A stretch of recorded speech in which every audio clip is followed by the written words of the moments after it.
Curly और रूखे बालों को स्ट्रेट करने के लिए आज की स्पेशल वीडियो है ना जो ये आपके बालों में जान डाल देगी। बिस्मिल्लाहिर्रहमानिर्रहीम। अस्सलाम वालेकुम व्यूवर्स, कैसे हैं आप सब? उम्मीद करती हूँ सब खैरियत से होंगे। जैसा कि गर्मी का मौसम है, इस मौसम में बाल बहुत ही रूखे सूखे और बेजान हो जाते हैं। बालों में बिल्कुल भी जान नहीं रहती और हेयर फॉल का भी बहुत ज़्यादा मसला रहता है। आज मैं आपको एक ऐसा केराटिन ट्रीटमेंट बता रही हूँ जिसे आप घर पर करके अपने बालों को बहुत ही खूबसूरत बना सकते हैं। आप अपने बाल सिल्की, स्मूथ और शाइनी बना सकते हैं। बालों का हेयर फॉल भी कंट्रोल में रहेगा। बाल गिरना और टूटना बंद हो जाएंगे। केराटिन जो होता है ना, इसमें प्रोटीन पाया जाता है जो आपके बालों को लंबे घने बनाता है। पार्लर पर जाकर बहुत ज़्यादा महंगे ट्रीटमेंट करवाने की बिल्कुल भी ज़रूरत नहीं पड़ेगी। आज की जो रेमेडी है, आप अपने घर में ही केराटिन ट्रीटमेंट कर सकते हैं। अपने बालों को खूबसूरत, शाइनी और स्मूथ बना सकते हैं। अगर लास्ट में वीडियो अच्छी लगी तो जाते जाते लाइक कर दें, वीडियो बहुत अच्छी होने वाली है। और चैनल पर नए हैं, पहली बार देख रहे हैं तो सब्सक्राइब कर लें और सब्सक्राइब करने के बाद बेल आइकन के बटन को दबा दें ताकि मेरी मज़ीद वीडियो आप लोगों से मिस ना हो। तो स्टार्ट कर लेते हैं आज की स्पेशल रेमेडी। इसके लिए हम चलते हैं किचन में।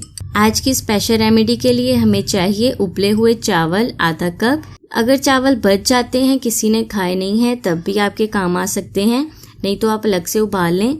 चावल मैं जग में डाल दूंगी ग्राइंड करने के लिए।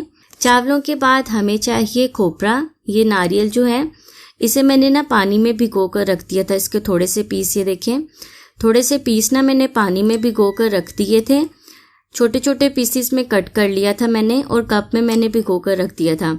अब इसे भी हम ग्राइंडर में डाल के ग्राइंड कर लेंगे। लास्ट में हमें चाहिए एलोवेरा जेल। एलोवेरा जेल को भी हम ग्राइंडर में डाल के ग्राइंड कर लेंगे। सारी चीज़ों को अच्छी तरह से ग्राइंड कर लेना है, ठीक है। ताकि प्रॉब्लम ये होती है कि चीज़ें बालों में अटक जाती हैं। अब ग्राइंड करने के बाद ये देखें, ये इस फॉर्म में आ गया है। आप चाहें तो इसे आप स्टेन कर लें, वैसे ये बहुत अच्छी तरह से ब्लेंड हो गया है।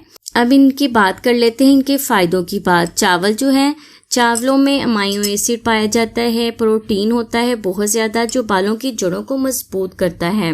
कोकोनट जो होता है बालों को नरम, सिल्की और स्मूथ बनाता है। कोकोनट जब हम यूज़ करते हैं ना, उसके अंदर से भी ऑयल निकलता है। अच्छा, इन सारी चीज़ों को ग्राइंड करते हुए मैंने थोड़ा सा ना दूध का इस्तेमाल किया था। कोकोनट जो है बालों को सिल्की, स्मूथ और शाइनी बनाएगा। एलोवेरा जेल है, वो भी आपके बालों को सिल्की बनाएगी, आपके बालों को स्ट्रेट करेगी, ठीक है, शाइनी और स्मूथ करेगी। लास्ट में आपने अपनी मर्जी का कोई भी ऑयल इसमें ऐड कर लेना है।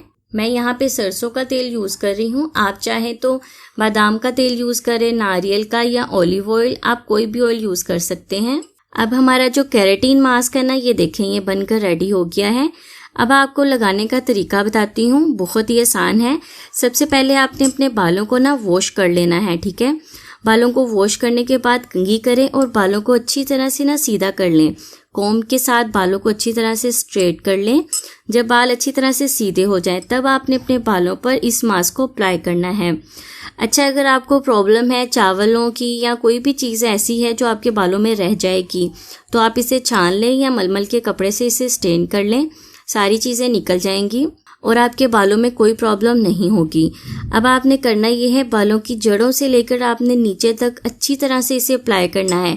चाहे तो स्प्रे वाली बोतल में डालकर अप्लाई कर लें या चाहें तो ऐसे ही कॉटन की हेल्प से भी अप्लाई कर सकते हैं। अप्लाई करने के बाद आपने 1 घंटा बालों पर इसे ऐसे ही लगा रहने देना है। उसके बाद सादे पानी से अपने बालों को वॉश कर लेना है। जो बाज़ार वाले केराटिन होते हैं ना, पार्लर वाले, उसके लिए बहुत ज़्यादा एहतियात बोलती हैं, कौन सी शैम्पू यूज़ करें, क्या यूज़ करें, क्या ना करें। लेकिन ये जो ट्रीटमेंट है ना घर पर किया हुआ, इसको आपको कोई भी मसला नहीं होगा। हफ्ते में 1 बार आप आराम से कर सकते हैं। इसके इस्तेमाल से आपके बाल बहुत ही अच्छे और खूबसूरत होंगे, ठीक है। अगर इसके बाद आपको शैम्पू की ज़रूरत भी पड़े तो आपने बेबी शैम्पू यूज़ करनी है, ठीक है। तो फ्रेंड्स, ये थी मेरी आज की रेमेडी। उम्मीद करती हूँ ये रेमेडी आपके बहुत काम आएगी, आपके बालों को सिल्की, स्मूथ और शाइनी बनाने के लिए। मैं हाजिर हूँ की मज़ीद वीडियोज़ के साथ। तब तक के लिए मुझे इजाज़त दें। अल्लाह हाफिज़।